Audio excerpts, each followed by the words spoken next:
थोडा आवाज आला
भक्ती आम्ही केली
भक्ती आम्ही केली सांडोनी उद्वेग, भक्ती आम्ही केली सांडोनी उद्वेग, पावलो हे संग सुखयाचे, सुखामा झाले धरिता याचा संग, पळाले उद्वेग सांडोनिया, तुका म्हणे बहु सुख झाले जीवा, तुका म्हणे बहु सुख झाले जीवा, घडली या सेवा विठोबाची, सुख आम्हा झाले धरिता याचा संग, पळाले उद्वेग सांडोनिया, पांडुरंगा करू प्रथम नमः.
संतांचिया त्यांच्या कृपादाने कथेचा विस्तारू बाबाजी सद्गुरुदास तुका जयांची केली स्मरण होय सकळ विद्यांचे अधिकरण तेची बंधू श्री चरण श्री गुरूंचे ते नमस्कारोनी आता भवानी शंकरो वंदे श्रद्धा विश्वास रूपिणो याभ्यां विना न पश्यन्ति सिद्धास्वन्तस्तमीश्वरम् ओम नमो शिवाय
आली कावडी घेतली खांदी मिळाली संत मांदी त्याचे रज रेणू वंदिरे किंवा चरण रज वंदुरे शिवनाम शीतळ मुखी सेविपा कापडिया रे नमो सद्गुरु तुकया ज्ञान दीपा नमो सद्गुरु सच्चिदानंद रूपा नमो सद्गुरु भक्त कल्याण मूर्ती नमो सद्गुरु भास्करा पूर्ण कीर्ती सेवे लागी सेवक झालो तुमच्या लागलो निज चरणा अहो स्वामी तुकया देवा यावरी न करावा अभेर संपाद्य ज्ञानं च विदाय भक्तिं विलोकितो येन समाधिराजः वैराग्यवन्तं सुविचारयुक्तं नमामि जोगं शिरसा गुरुन्तं यस्य स्मरणमात्रेण मन्दोऽपि विबुधायते सन्तं तं परमोदारं वन्दे वेङ्कटस्वामिनं मस्तकहे पाया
परिभवग्नमभिष्टदोहं तीर्थास्पदं शिवविरिञ्चनुतं शरण्यं भृत्यार्तिः प्रणतपालभवाब्धिपूतं वन्दे महापुरुषते चरणारविन्दं धन्य धन्य नामदेव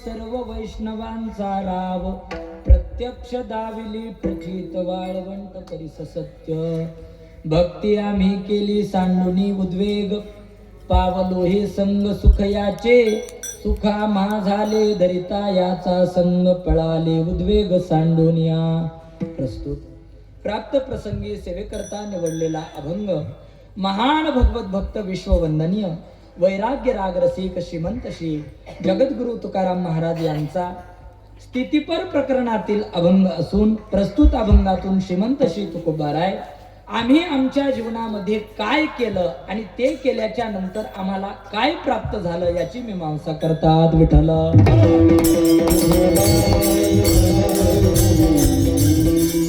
अभंगावर बोलण्यापूर्वी अल्पसा पर्याय द्यायचा तो असा अकारण करुणा वरुणालय पील पितांबर धारी षडगुण ऐश्वर्य संपन्न भगवान श्री पंढरीश पांडुरंग परमात्मा कैवल्य साम्राज्य चक्रवर्ती भगवान श्री ज्ञानोबाराय भगवंताचे प्रेम भांडारी संत शिरोमणी नामदेव महाराज तथा संत परीक्षक असणारे गुरुबकाका महाराज शांतीब्रह्म एकनाथ महाराज वैराग्य रागरसिक श्रीमंत श्री तुकोबाराया स्वानंद सुखनिवासी गुरुनाम गुरु सद्गुरु जोग महाराज तथा स्वानंद सुखनिवासी ज्ञानोबा माऊली चाकरवाडीकर तथा रामचंद्र महाराज बोधले यांच्या आशीर्वादाने तथा श्री गुरु प्रकाश महाराज बोधले व आम्ही ज्यांच्याकडे बघून परमार्थाची वाटचाल करत असतो असे भजननिष्ठ वारकरी भूषण असणारे गुरुवर्य दत्ता महाराज आंबेडकर यांच्या उचित अशा मार्गदर्शनाने तथा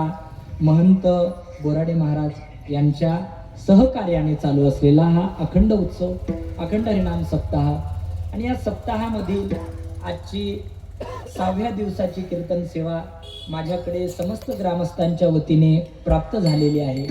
वास्तविक पाहता अख्ख्या पत्रिकेमध्ये जर बघितलं तर मी सगळ्यात लहान बुवा आहे. तसा मी बुवा वाटत बी नाही. महाराज कोणाला म्हणतात? कोणाला म्हणतात महाराज? ज्याला असते बॉडी, ज्याला असते गाडी आणि ज्याला असते दाढी. माझ्यात एक तरी गुण दिसायला का महाराजाचा? असो, तुम्हा सर्वांचं तथा नानांचं माझ्यावर असलेलं प्रेम या न्यायाने तुम्हा सर्वांचं दर्शनाचा योग या निमित्ताने घडून आलेला आहे. उर्वरित एका तासाभरामध्ये आपल्याला सेवा संपवायची आहे, कारण की सर्वांना प्रचंड थंडी वाजत आहे, फक्त ते शेवटचे लोक सोडून, बरं का? कारण की इथं मंडपात आपल्याला एवढी थंडी वाजायले आणि त्यांना बिचाऱ्यांना बाहेर कसं काय वाजत नाही काय माहित बा. विठ्ठल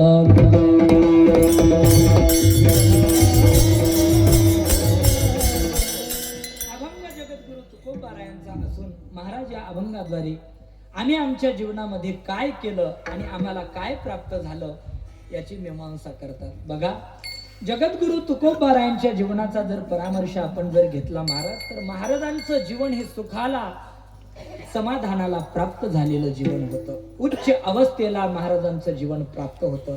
किंबहुना महाराजांच्या जीवनामधील प्रत्येक क्रिया ही सुखाची झालेली होती. इथं थोडासा मॉनिटरला आवाज द्या ऑपरेटर साहेब, माझा मला आवाज आला पाहिजे. प्रत्येक क्रिया ही महाराजांच्या जीवनामध्ये सुखाची झालेली होती. महाराजांना जर विचारलं की महाराज तुमच्या जीवनामधील प्रत्येक क्रिया ही सुखाची झाली होती, आता क्रिया मधल्या व्यवहारामधल्या आणि परमार्थामधल्या सारख्याच. आपणही झोपतो, संत महात्मेही झोपतात. बरं, सकाळी उठल्याच्या नंतर आपणही आंघोळ करतो. सकाळी उठल्याच्या नंतर पहिले आपण काय करतो? जरा बोलत चला, बरं का? तुम्ही आम्ही खेळीमेळी गदारोळी आनंदी या न्यायाप्रमाणे थोडं थोडं बोलत चला. का आनंदगावचे लोक बोलत नाहीत? बोलतात ना? बोलतात ना, मलाही माहिती बोलतात, म्हणून मी विचारलं. तर बोलत चला. आपण सकाळी उठल्याच्या नंतर प्रातविधी केल्याच्या नंतर पहिला आपली क्रिया दुसरी कोणती असते? कोणती असते?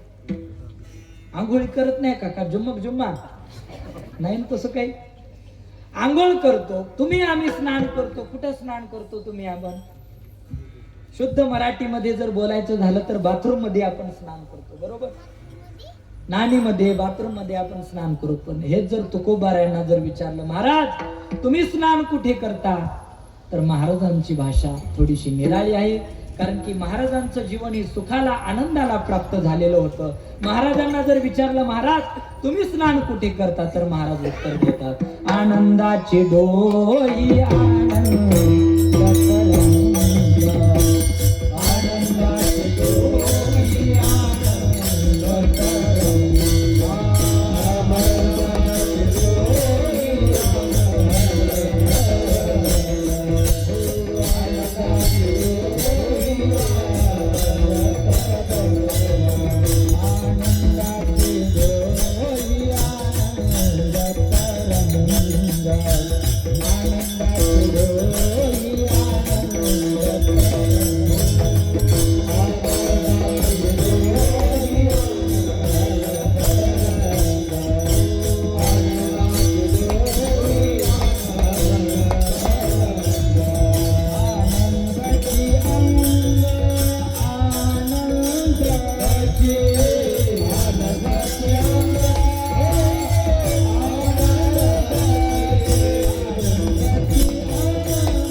म्हणतात की आम्ही सुद्धा स्नान करतो, परंतु आनंदाचे डोही आनंद तरंग, आनंदाची अंग आनंदाचे, जे ज्ञान गंगे नहाले, पूर्णता जीवनी दाले.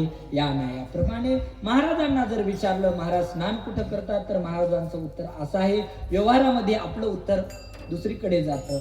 महाराज आता जेवण केल्याच्या, आपण स्नान केल्याच्या नंतर आपली दुसरी क्रिया काय असते? काय करतो आपण? आंघोळ केल्याच्या नंतर आनंद गावकर काय करता तुम्ही? कपडे न घालतात देवपूजा करतात. कपडे घालतात. महाराजांना जर विचारलं महाराज तुम्ही कपडे कोणते परिधान करता, आता साधारणतः आपण कोणी धोतर नेसणारा असेल धोतर सदरा घालतं, कोणी इजार घालणारा असेल तर इजार घालतं, जीन्स पॅन्ट वगैरे वगैरे नाना तऱ्हेचे कपडे लोक घालतात, अलंकार परिधान करतात. महिला मंडळ तुम्ही अलंकार परिधान करता का नाही? चप्पल हार नेकलेस वगैरे वगैरे. हा आपल्याला चप्पल हार म्हणतात, काय म्हणतात त्याला आपल्याला काय माहित नाही का. नाना तऱ्हेचे अलंकार असतात ते आपण परिधान करतो. पण हे जर महाराजांना जर विचारलं महाराज तुम्ही काय परिधान करता, सर्व सुख न्यालो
कपडे परिधान करतो, वस्त्र परिधान करतो, अलंकार परिधान करतो, परंतु आम्ही सुखाचेच अलंकार काय करतो? परिधान करतो. सर्व सुख ल्यालो सर्व अलंकार आनंदे निर्भर डुल्लत असो.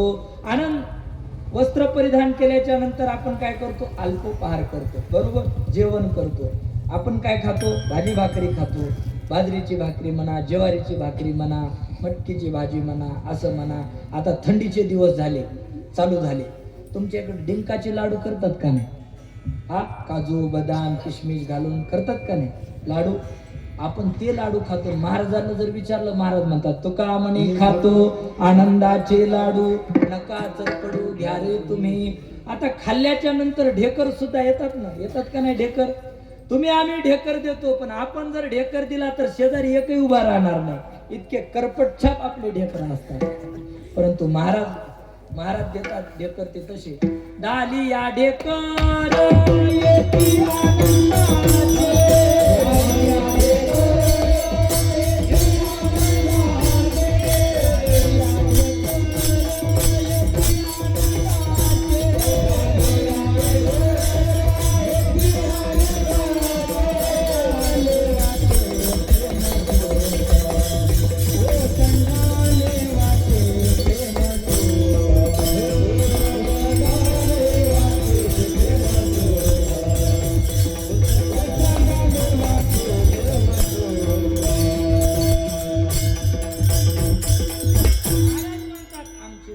आनंदाचे, ढेकर आहे. दालिया ढेकर येती आनंदाचे, ओसंडले वाचे प्रेम सुख किंवा धाले सुखे ढेकर देऊ उमटे जेऊ तोवरी त्याची येता ती ढेकर आनंदाचे हरिहर. महाराजांना सर्व क्रिया महाराजांच्या जीवनामधील सुखाच्या समाधानाच्या झाल्या होत्या. महाराजांना विचारलं की जेवण झाल्याच्या नंतर तुम्ही थोडीशी झोप घेत असाल ना, आपण थोडीशी वामकुक्षी घेतो जेवण झाल्याच्या नंतर. महाराज सुद्धा म्हणतात सुखे मी निजलो गा शून्य सारो निते ते त्रिकुट शिखरी गा दान मिळे आई ते सुखे मी निजलो गा शून्य सारो निते ते सुखाचे शेजारी पौडैन. नाना प्रकारचे महाराजांना कोणत्याही क्रिया जरी व्यवहारातल्या विचारल्या तर महाराज असं उत्तर देतात की आमच्या जीवनामधील प्रत्येक क्रिया ह्या सुखाच्या समाधानाच्या आनंदाच्या या ठिकाणी झालेल्या आहेत. काही मंडळी महाराजांकडे गेले, का हो महाराज एवढं तुमचं सुखाचं समाधानाचं जीवन तुम्हाला प्राप्त झालं, तुमच्या जीवनामध्ये दुःखाचा लवलेशही नाही, प्रत्येक क्रिया ही तुमच्या जीवनामध्ये सुखाची प्राप्त झाली, ही क्रिया तुम्हाला सुख प्राप्त होण्याकरता तुम्ही काय केलं याचं उत्तर महाराज अभंगाच्या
घेण्याकरता काय केलं तर महाराज उत्तर देतात, आम्ही भक्ती केली. भक्ती आम्ही केली सांडुनी उद्वेग पावलो हे संग सुखा याचे. महाराज म्हणतात भक्ती आम्ही केली. एवढं उत्तर ऐकल्याच्या नंतर जी विचारणारी मंडळी होती थोडीशी हसली. महाराज म्हणजे महाराज देऊन उत्तर काय दिलं तुम्ही. भक्ती आम्ही केली. अहो तुम्ही भक्ती करता ना, आम्ही भक्ती करत नाही का? करत नाही का तुम्ही? आम्ही आता तुम्ही एवढे जण आनंदगाव मध्ये किती लोकसंख्या आहे? किती लोकसंख्या आहे बाबा? हा किती लोकसंख्या आहे? 1800-1500. बाकीचा उतडा कुठे गेला मग? हा कीर्तन आलं तर 500 लोक दिसत नाही. हा पंक्ती नाहीत वाटते.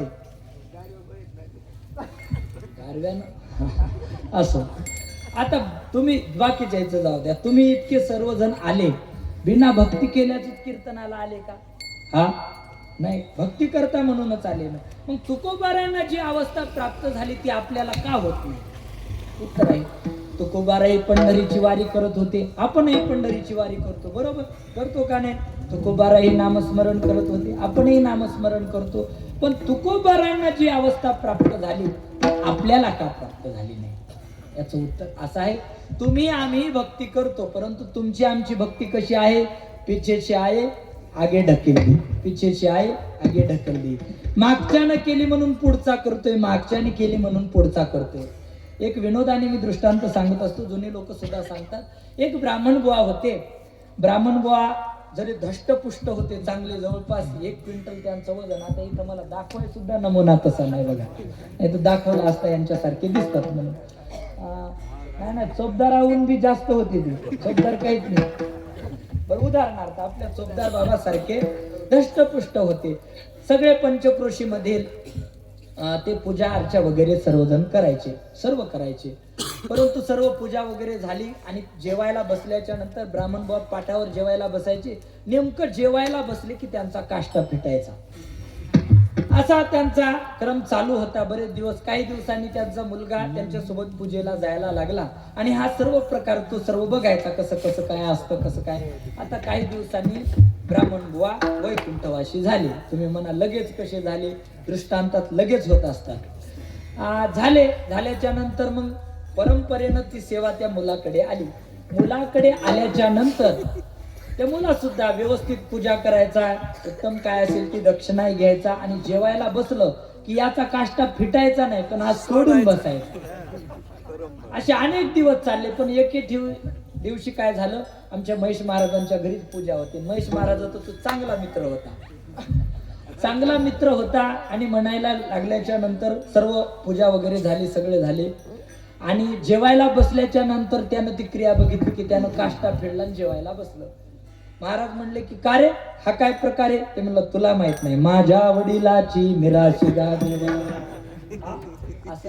मग त्याच्या लक्षात आलं, अरे तुझ्या वडिलाचं शरीर धष्टपुष्ट होतं, बसल्याच्या नंतर तो काष्टा आपोआप सरकायचा आणि सुटायचा, परंतु तू अगरबत्ती छाप पैलवान आहेस, तुझा निष्ठायचं काही कारणच नाही.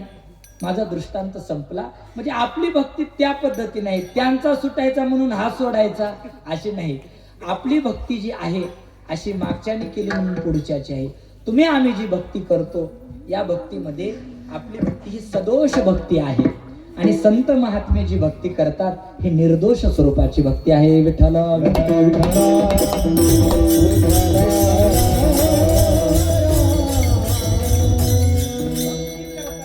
शास्त्रामध्ये 4 दोष सांगितले. भक्ती करत असताना 4 दोष नसले, 4 दोष विवर्जित भक्ती केली पाहिजे. पहिला दोष आहे दंभ. भक्ती करत असताना भक्तीमध्ये दंभ नसला पाहिजे. दुसरा आहे भक्ती करत असताना पाप वासना नावाचा दोष नसला पाहिजे. भक्ती करत असताना सकामता नावाचा दोष नसला पाहिजे. आणि भक्ती करत असताना भक्तीमध्ये व्यभिचार नसला पाहिजे. विठ्ठल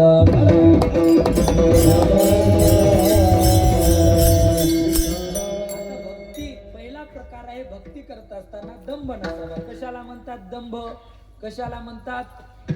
आतमध्ये एक असणं आणि बाहेर दुसरं दाखवणं, याला काय म्हणतात? दंभ. उदाहरणार्थ आपल्या मराठवाड्यामध्ये एक म्हण सगळे जण म्हणतात, ज्याचे खायाचे दात वेगळे असतात आणि दाखवायचे दात वेगळे असतात त्याला दंभ म्हणा. विठ्ठल आता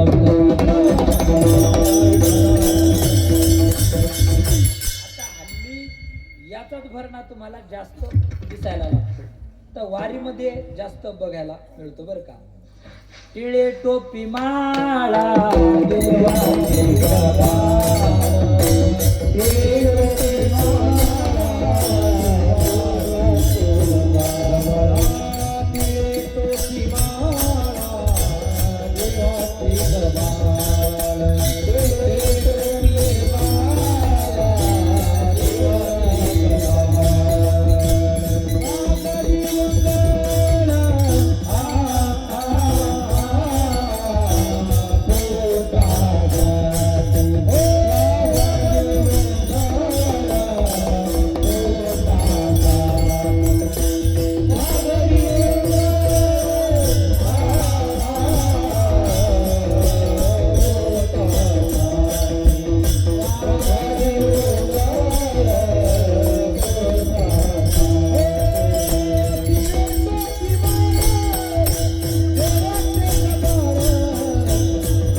दंभे करू भक्ती सोंग दाऊ जना अंतरी भावना वेगळिया.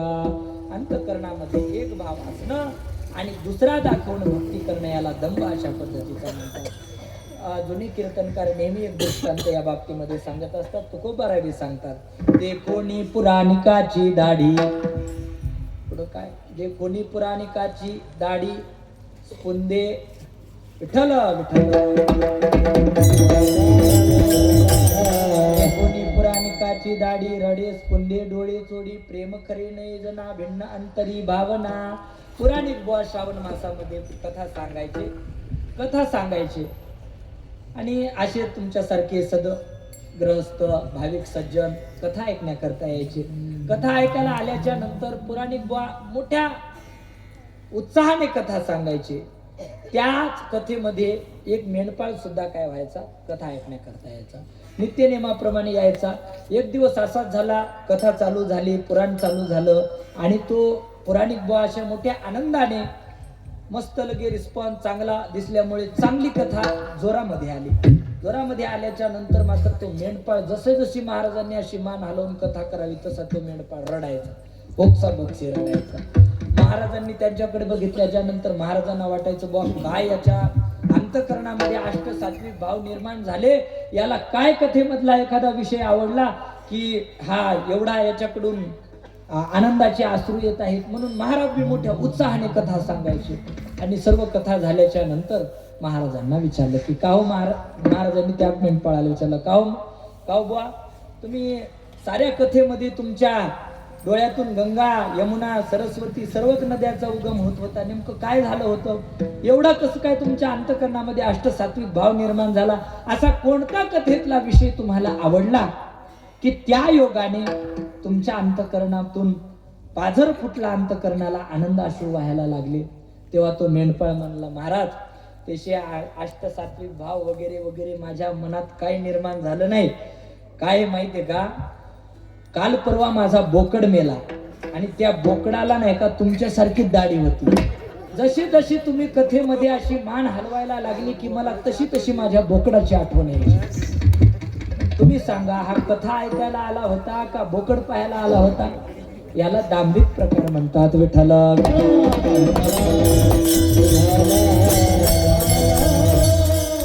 भक्ती करत असताना भक्तीमध्ये दंभ नसावा. दुसरा दोष आहे भक्तीमध्ये पाप वासना नसावी. पाप वासना बघा, रावण माहितीये का सर्वांना? रावण हा कोण आहे? रावण कोण आहे? रावण हा लंकेचा रावण. रावण किती विद्वान होता बरं, किती विद्वान होता रावण. प्रकांड पंडित होता. त्याचं ते स्तोत्र आहे, तर मला काही येत नाही ते, डमक डमक काहीतरी आहे ना, ते स्तोत्र म्हणायलाच्या नंतर मोठमोठ्या विद्वानाला सुद्धा घाम फुटतो, एवढा विद्वान रावण होता. परंतु पतनाला जावं लागलं का? अंतकरणामध्ये पाप वासना. विठ्ठल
पाहत्या रावणा कैसे झाले.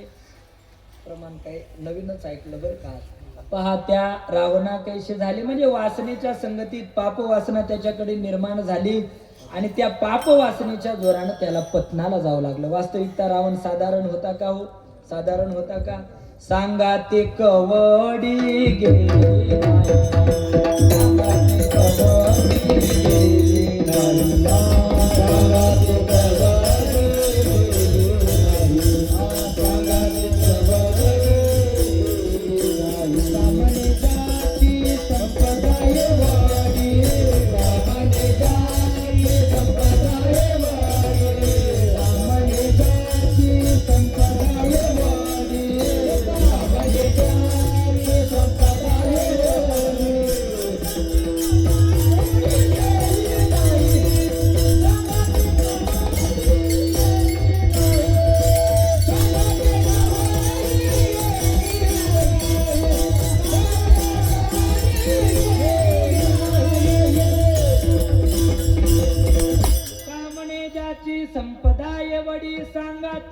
वडी गेली नाही, किंवा तुका म्हणे ज्याचे देव बांधवडी, सांगा ते कवडी गेली नाही. 33 कोटी देव ज्याच्या बंदीखान्यामध्ये होते. अय पुरव, गणपती बाप्पा माहितीये का तुम्हाला? गणपती बाप्पा, गणपती बाप्पा माहितीये का नाही? तुमच्या पप्पाने गणपती आणला होता का नाही? हा, गणपती बाप्पा ते रावणाच्या इथं काय काम करायचे माहितीये का तुम्हाला? काय काम करायचे? गाढवं वळायचं काम करायचे. गाढवं वळी गजानन, सटवी करी बाळातपण. भगवान वायुदेव झाडायचं काम करायचं, चंद्रदेव सडा शिंपण्याचं काम करायचे. आता काल आपले खंडोबा महाराज काय करायचे माहितीये का? खंडोबा महाराज, भगवान खंडेराय तिथं दाढी करण्याचं काम करायचे रावणाचं. असे आम्हाला पाठामध्ये आमच्या गुरुवर्यांनी कथा सांगितली आहे. आणि विनोदाने ते सांगायचे की भंडारा उधळल्याच्या नंतर आणि येळकोट जय मल्हार म्हणल्याच्या नंतर खंडोबाराय कस काय प्रसन्न होतात. एक विनोदी प्रसंग आहे बरं का, कोणी मनाला लावून धरू नका. की म्हणतात, म्हणजे कुठेतरी जुन्या कीर्तनकाराच्या मुखातून ऐकलेलं आहे की एकदा काय झालं, रावणाची दाढी करत असताना वस्त्रा लागला महाराज रावणाला. आणि आता तो लागल्याच्या नंतर आता तो रावण होता. त्या रावणानं काय केलं, एक कोट, तो काय म्हणतात तुमच्याकडे चाबुकाला कोडच म्हणतात ना, कोड काढला ना, त्या कोडानं महाराज खंडोबाची पूजा केली चांगला. आणि मग त्या जखमीवर काय लावा म्हणून हळद लावली. हळद लावल्याच्या नंतर म्हणून ते येळकोट असा भंडारा उधाळा आणि येळकोट जय मल्हार म्हणल्यावर खंडोबा प्रसन्न होतो. विठ्ठला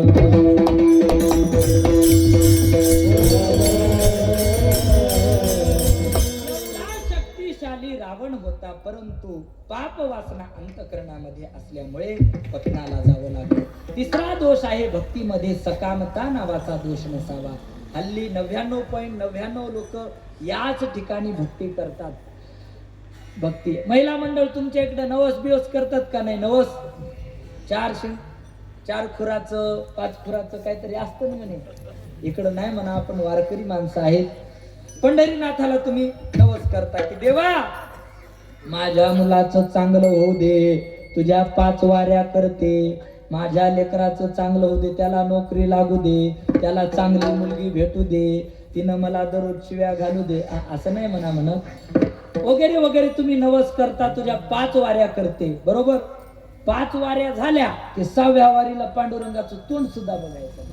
म्हणजे काहीतरी आपल्याला प्राप्त व्हावं या इच्छेने भक्ती करणं म्हणजे सकाम भक्ती करणं. सकाम. मग तुम्ही म्हणाल महाराज भक्ती तर करायची आणि भगवंताकडून काहीच मागायचं नाही, मग भक्ती करायची कशा करता करायची भक्ती? देवाची चाडे आळवावे देवा,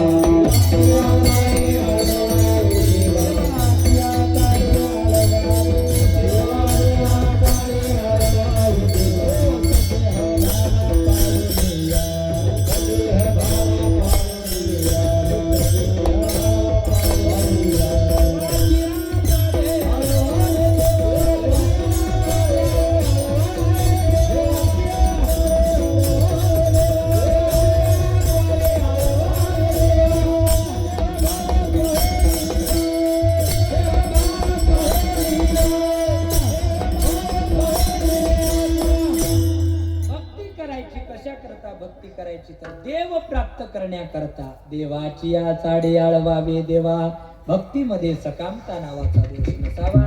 आणि चौथा दोष म्हणजे भक्तीमध्ये व्यभिचार नसावा. व्यभिचार दोष कशाला म्हणतात? आपली उपास्य देवता सोडून अन्य देवतेची उपासना करणं याला व्यभिचार नावाचा दोष म्हणतात. पण भक्तीमध्ये व्यभिचार नसावा तर भक्तीमध्ये एकविधता असावी. महाराजांच्या जीवनातला जर परामर्श जर घेतला तर महाराजांचे कितीतरी अभंग, किंबहुना एकविध प्रकरणाचं महाराजांचं स्वतंत्र प्रकरण आहे. त्यामध्ये महाराज म्हणतात की काही लोक म्हणतात की तुमचा पांडुरंग धरियली सोंगे येणे अवघे पांडुरंगे. तुकोबाराय म्हणतात की भगवंता मला माहित आहे की तू नाना रूपानं नटलेला आहेस, तुझा अवघे होऊ येते परी मज बाटो नये चित्ते, उपासने परते नये काही आवडो, करू रूपाची कल्पना मुखी नाम नारायणा, तुका म्हणे जना जळस्थळ देखता. महाराज म्हणतात की मला माहित आहे की तुला अनेक रूप धारण करता येतात, परंतु जे आम्ही उपासने करता धारण केलेलं रूप आहे चित्तामध्ये, त्या व्यतिरिक्त आम्हाला दुसरं कोणतंही रूप नको. आम्हा विष्णुदासा एकविध भाव न म्हणो या देव अनिकांशी. जरी या वचना पालटे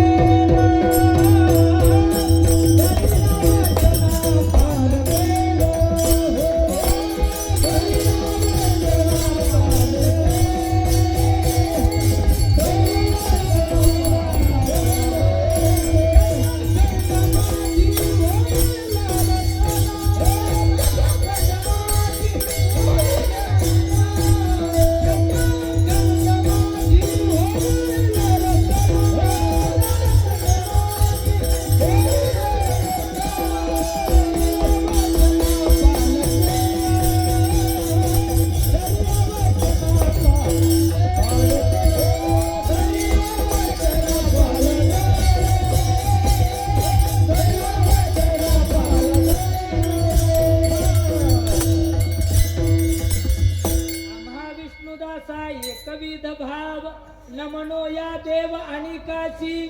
शतखंड माझी होईल रसना जरी या वचना पालटेन. भक्तीमध्ये एकविधता असते. बघा तीर्थावळी मधला सुंदर प्रसंग आहे.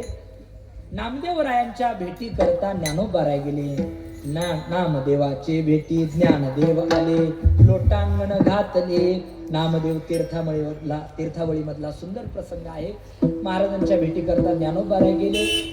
आता काय वारी नाही, वारी होऊन गेली, सर्व झालं. अचानक ज्ञानोबा राय इकडे कसे काय आले माऊली म्हणून यथाविधी पूजा केली, नमस्कार केला, श्री संतांची माथा चरणावले, साष्टांग दंडवत आणि येण्याचं कारण विचारलं.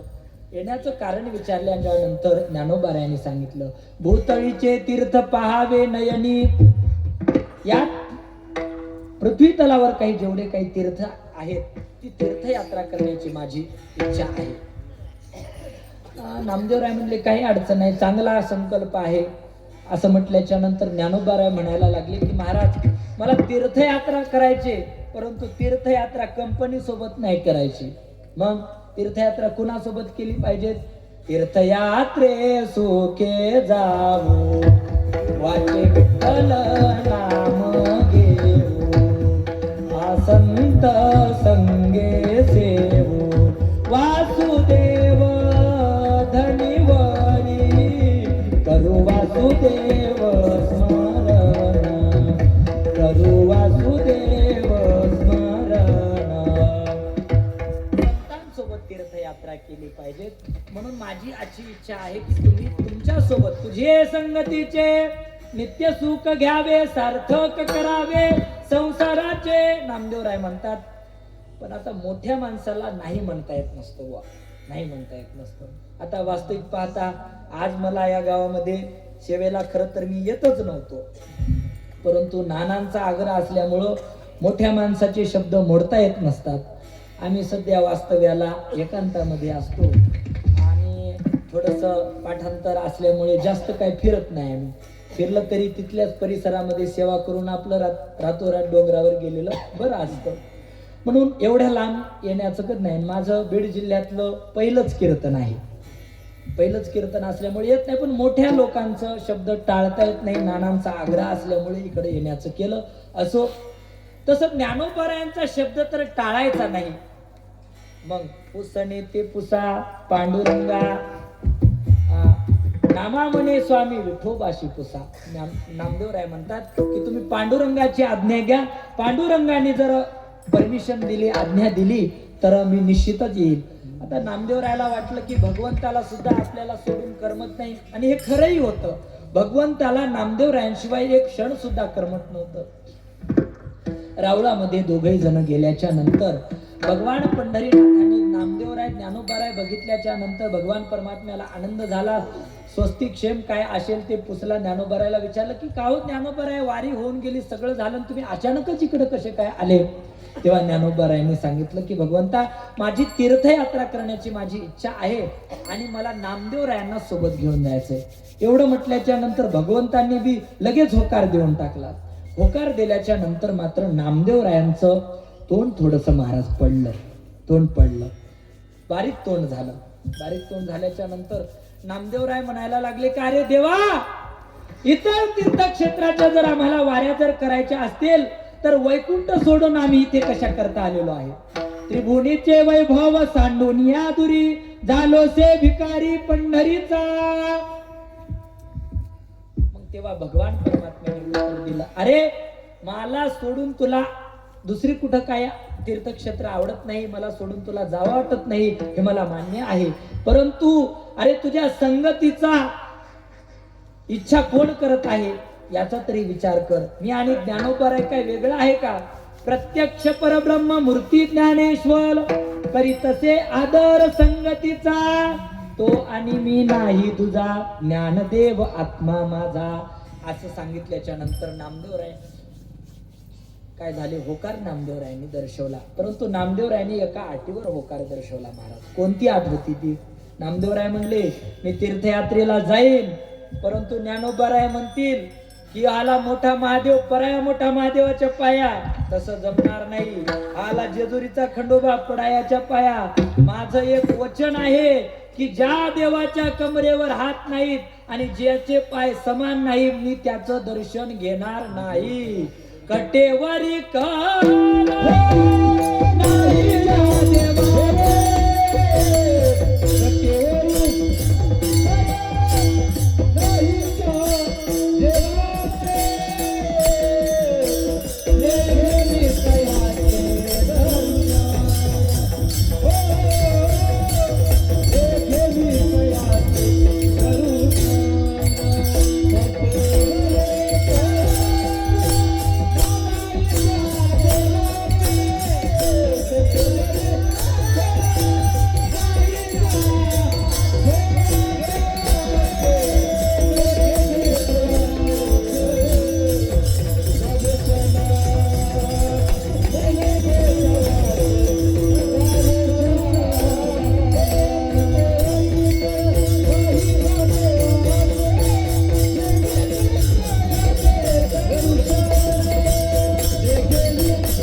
नाही जा देवा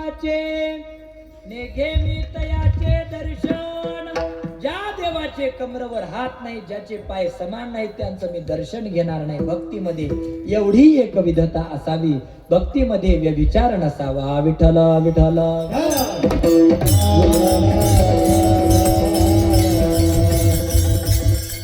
कोणते कोणते दोष सांगितले भक्तीमध्ये नसायला पाहिजे? पहिला दोष कोणता सांगितला? कोणता? अस्वस्थ आहे महाराज, तुम्ही ध्यानात काही ठेवत नाही, म्हणून आमच्या कीर्तनकाराचं दुकान असं फुल चाललेलं आहे. विठ्ठल पाचपूर बाबा म्हणत असतात, कीर्तनकार गाव बदलतो, जिल्हा बदलतो, तालुका बदलतो, विभाग बदलतो, अभंग सोडून सगळं बदलतो.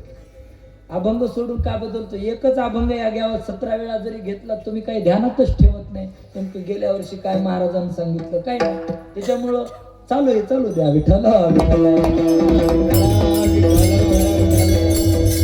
भक्तीमध्ये 4 दोष नसावे: दंभ, पाप, वासना, सकामता आणि व्यभिचार. या 4 दोष रहित भक्ती करावी. तुम्ही आम्ही जी भक्ती करतो या दोष रहित आपली भक्ती होते. आणि संत महात्मे जे भक्ती करतात ते निर्दोष स्वरूपाची भक्ती करतात. म्हणून त्यांच्या जीवनामध्ये त्यांनी भक्ती कशी केली तर भक्ती आम्ही केली सांडोनी उद्वेग, आणि या योगाने त्यांना काय प्राप्त झालं? पावलो हे संग सुख याचे,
स्वरूपाची भक्ती केली म्हणून आम्हाला संग सुख प्राप्त झालं, किंवा आम्ही उद्वेग शब्दाचा काळजी टाकून भक्ती म्हणजे आमची काही संसाराची जी काही काळजी आहे ती भगवान परमात्म्यावर टाकून आम्ही जी भक्ती केली त्या योगाने आम्हाला सुख प्राप्त झालं.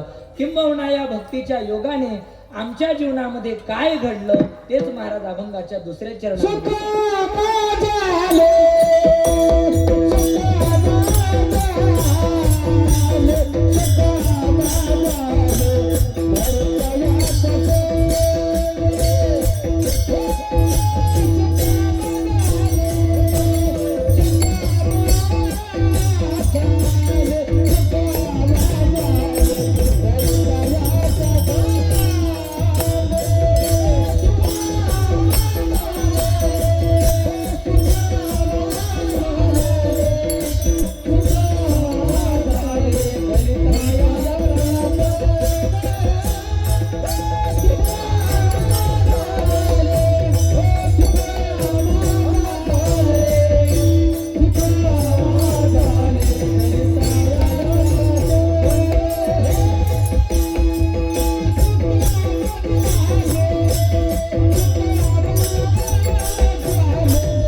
सुख प्राप्त झालं आणि या सुखाच्या योगाने आमच्या जीवनामध्ये असणारे जे काही काम क्रोधाधिक विकार आहेत ते आमच्या जीवनातून पळून गेले, पळाले उद्वेग सांडोनिया.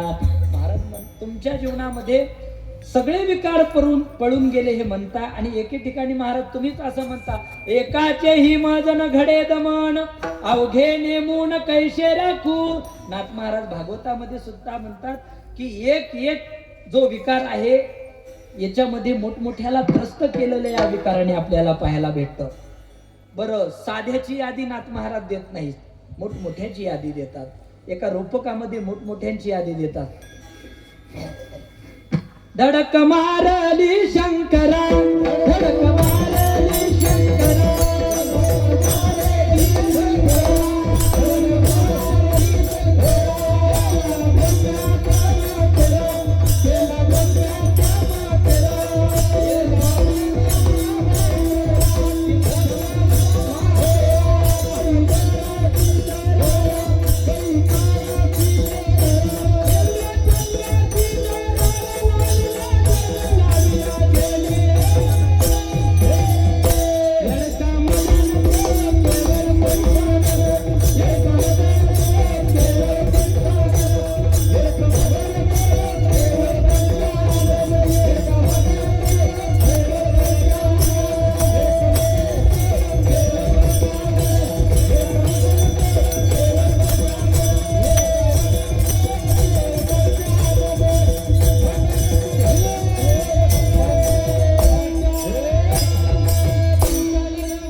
साधारण यादी आहे काही त्याच्यात आहे का? देशाचा पंतप्रधान, महाराष्ट्राचा मुख्यमंत्री, आमदार, खासदार, पंचायत समितीचा सदस्य, साधी आहे का? धडक मारली शंकरा, केला ब्रह्म्याचा मातेरा, इंद्रचंद्रा, इंद्रन त्यानं खिशात घातले तर तुमची नामची किस तरी आम्ही खसखस विठ्ठल.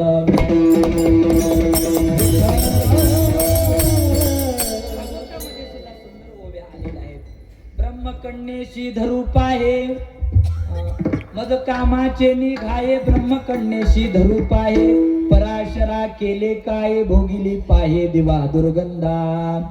ब्रह्मदेव कशाला? ज्याच्याकडे उत्पत्ती खाता आहे, कुलाल हाडाचा बाप चाडाचा, अखंड घडी तो मडके रे, त्यासी एक भूत संचारू झाला, हिमालयाच्या खडकी रे, भूतवरियाची नवरी भेटून जीवाची बडली धडकी रे. ब्रह्मकन्येशी धरू पाहे पराशरा केली काय भोगिली पाहे दुर्गंधा. मोठमोठ्यांची यादी याच्यामध्ये दिलेली आहे. एका भारुडामध्ये, एका रूपकामध्ये पुन्हा नाथ महाराज वर्णन करतात. भल्या भल्या शिलाविला बंदा, भल्या भल्या शिलाविला बंदा, भल्या भल्या शिलाविला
शोधी, थट्टेने हरविली बुद्धी, केली नारदाची नारदी, अशी ही थट्टा करू नका थट्टा. मोठमोठ्यांची ब्रह्मकन्येशी धरू पाहे याने प्रमाणे.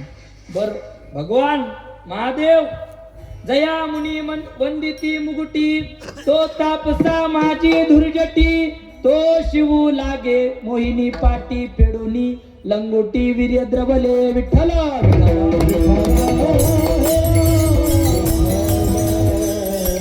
विष्णूचं सुद्धा विष्णू वृंदेच्या स्मशानी पैसे धरणी विषय ग्लानी अहिल्याची कहाणी वेदी पुराणी प्रसिद्ध आहे. अशा नाना पद्धतीच्या ओव्या त्यामध्ये नाथरायांनी एका खाली एक दिलेल्या आहेत. याच्यामध्ये साधारण लोकांचं वर्णन आहे का हो, मोठमोठ्याला या काम क्रोधाधिक विकार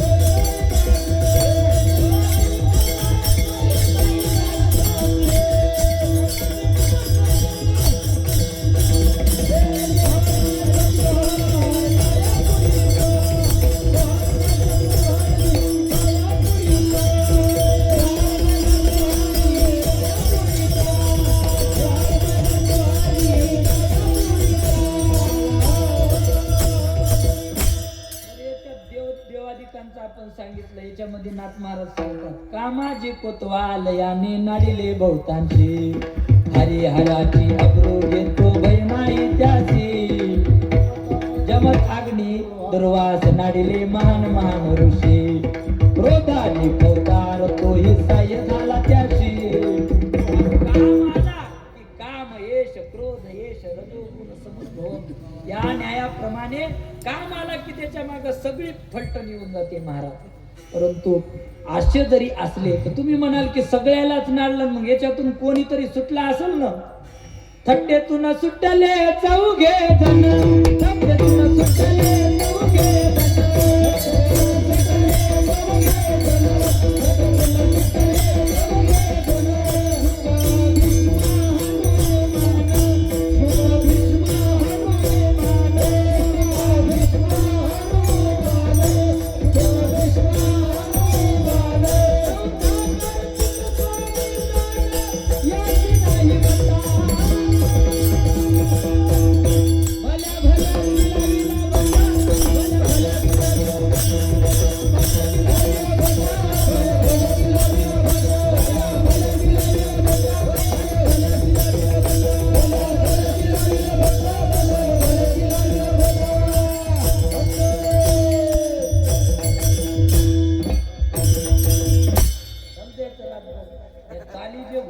म्हणायचं त्याला पण बट्टा लागला विठ्ठला.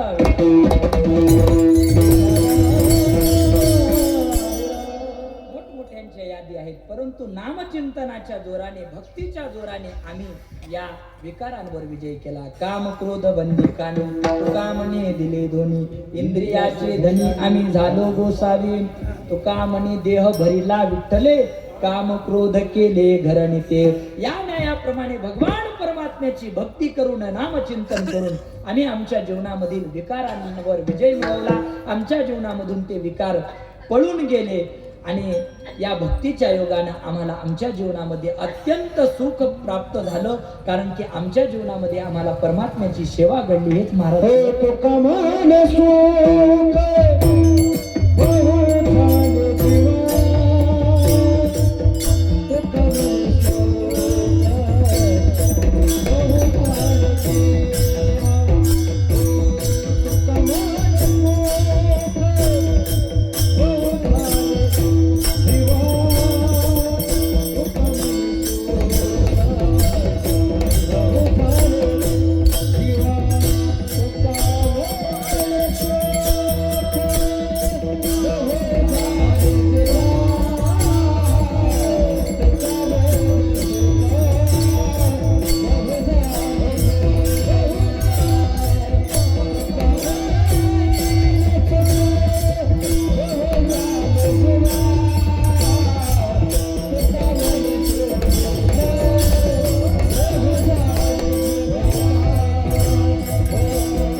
तुका म्हणे बहु सुख झाले जीवा घडली या सेवा विठोबाची सुखामा झाले धरिता याचा संग पळाले उद्वेग सांगून या भगवान परमात्म्याची सेवा आमच्याकडून घडली त्या योगानं आम्हाला बहु अशा प्रकारचं सुख प्राप्त झालं.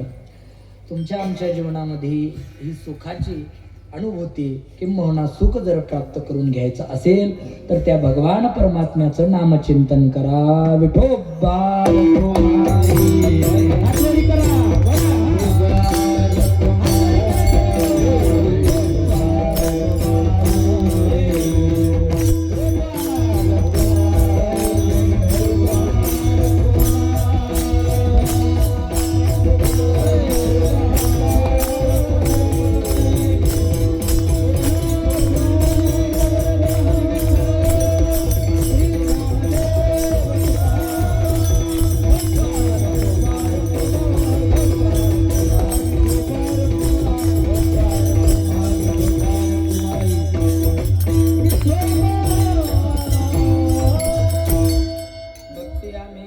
सांडूनी उद्वेग पावलो हे संग सुखयाचे सुख आम्हा झाले धरिता याचा संग पळाले उद्वेग सांडूनिया. तुमच्या सर्वांची थंडी गायब करायची का महिला नाही म्हणायला तिकडून हा करायची ना. हातवरी करा सर्वजण. तुम्ही तरी शाली स्वेटर वगैरे सगळे घालून आले आमच्या जवळ काय हातवरी करा असे ज्यांना ज्यांना हात आहेत असे वरी करा सर्वजण. कॅमेरामॅन फोकस करू. निवृत्ती ज्ञानदेव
ज्यांच्या चरणार विंदी 4 वर्ष अध्ययन करण्याचा योग आला स्वानंद सुखनाशी गुरुनामगुरु सद्गुरु जोग महाराज संस्थापित वारकरी शिक्षण संस्थेच्या सर्व गुरुवर्यांच्या चरणी नतमस्तक होतो. त्यांच्या चरणी सेवा अर्पण करतो.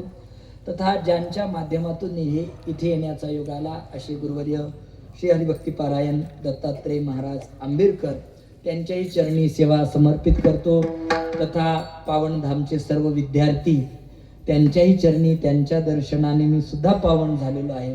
तुमच्याही चरणी तथा गोरक्ष महाराज असतील, आमचे महेश महाराज असतील, तथा मला वाटते बोराडे महाराजांचं नाव आंबेडकर महाराज, त्यांच्याही चरणी नतमस्तक होतो. सुंदर अशी साथ केली तुम्ही सुद्धा. एवढ्या थंडीमध्ये न उठता कीर्तन श्रवण केलं म्हणून तुमच्याही चरणी नतमस्तक होतो आणि सेवेला याच ठिकाणी पूर्ण विराम देतो.